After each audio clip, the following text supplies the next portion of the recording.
Russia is a terrorist state. Russia is a terrorist state. Russia is a terrorist state. Russia is a terrorist state. Help Ukraine protect peace. Help Ukraine protect peace. Help Ukraine protect peace. Help Ukraine protect peace. Help Ukraine protect peace. Help Ukraine protect peace. Arms keep peace. I never get tired of saying this saying again and again and again. Because we need to be repetitive sometimes. For some individuals who are willfully deaf to our message, to hear it at last. Everybody has skin in this game, because radiation doesn't respect borders. The Russians have shown that they are an impulsive and irresponsible state. They continue to shill for the genocidal Soviet Union, when it managed to kill more people than even the genocidal regime of Nazi Germany. In fact, they were allies at the beginning of the Second World War. They have signed the Molotov-Ribbentrop Treaty, in which they chose to divide Poland in half. Half would go to the Nazis and half would go to the Soviets. The socialist parties in the West have all preached non-interventionism and isolationism of their country, that is, not isolationism of the Soviet Union. However, they changed their mind very quickly when Nazi Germany attacked the Soviet Union.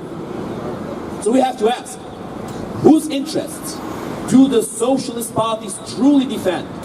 The interests of the people who they claim to be defending, or the interests of foreign communist and socialist regimes, like the Soviet Union was back then?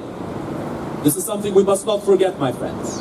Let's not forget the regimes that have killed the most people, because those regimes and the terrible atrocities that they have done must never be allowed to do so again. We must never allow those things come to pass. That is why we cannot allow Russia to win. Ukraine stands for peace. Ukraine stands for nuclear demilitarization. Russia stands for war. Russia stands for nuclear saber rattling. And you can be sure that the Russians would have used nuclear weapons long ago in the past, many times in fact, if they felt like they would get away with it. Fortunately, the Russians still have the fear of inevitable and overwhelming retaliation from the West. But as long as that fear exists, Russia will behave, at least towards NATO, at least towards the US, at least towards the UK. However, if that fear is no longer there, Russia will use every weapon at its disposal. Russia will use every dirty trick. And dirty tricks is something that they are professionals in. It's something they've perfected throughout generations, throughout millennia of the existence of the Muscovite Khanate. Because indeed, Russia is not a European country culturally.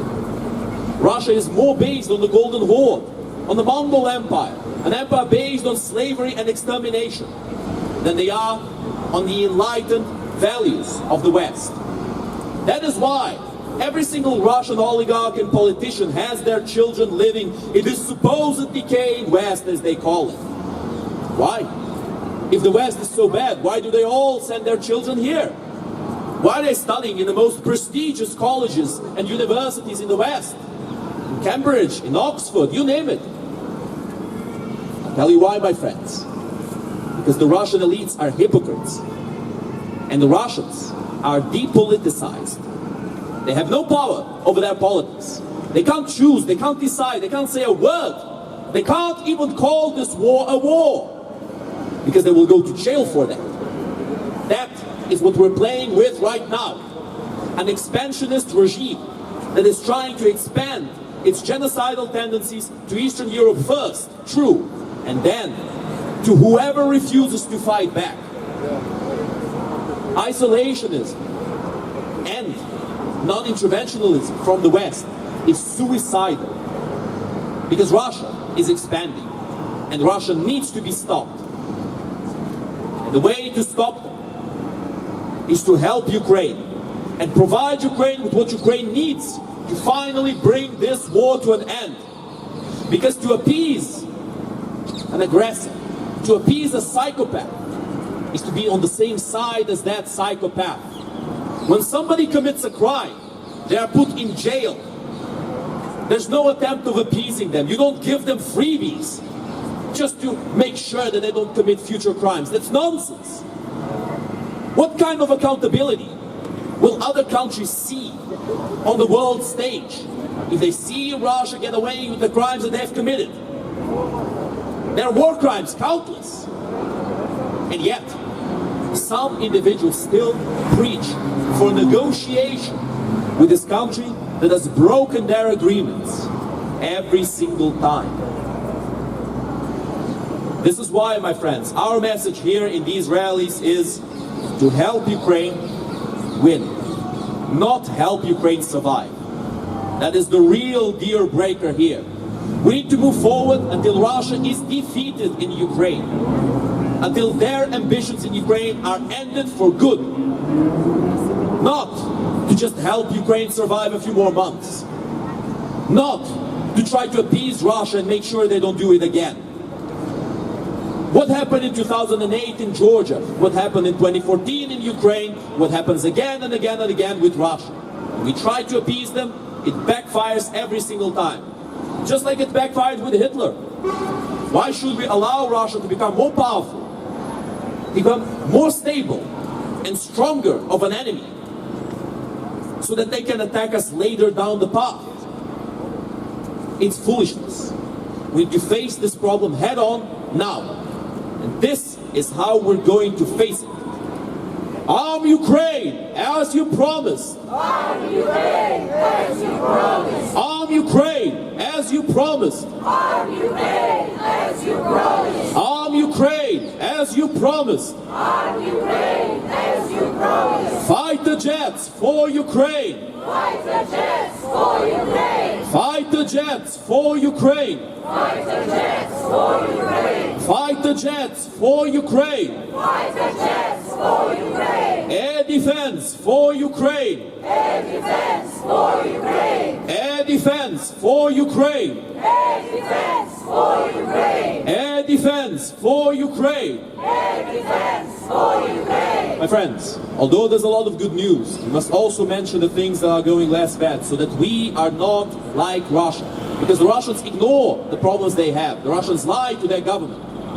Their officials are encouraged to lie and encouraged into corruption. This is why we need to call a spade, to call things as they are, and now as we want them to be. There's been a piece of legislation passed lately about stopping exports of liquid natural gas in the US.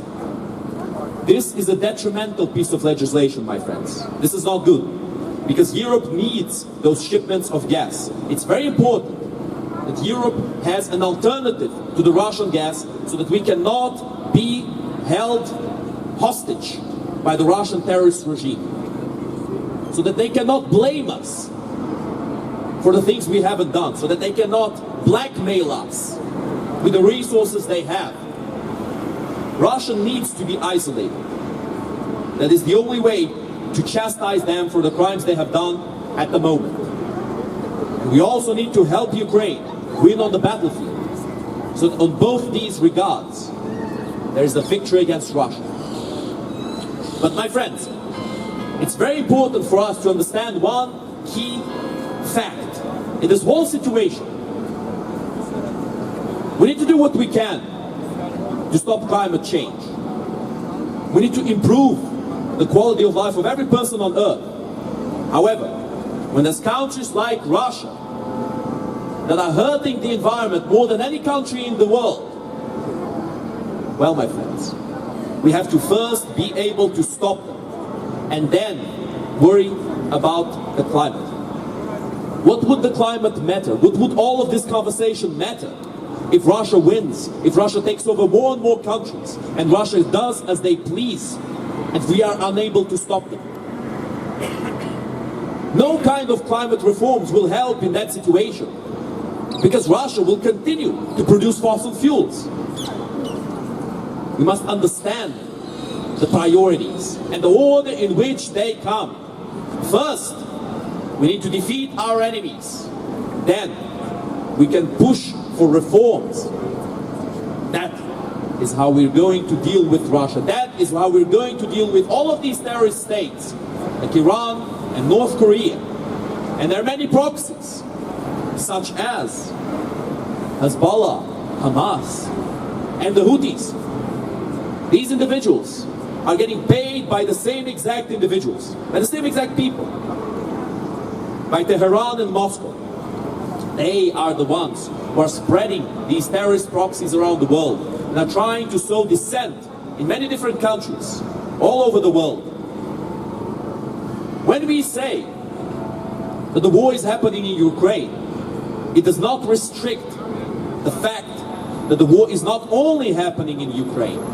This war is not a local problem. This war is a global problem. It has always been this way.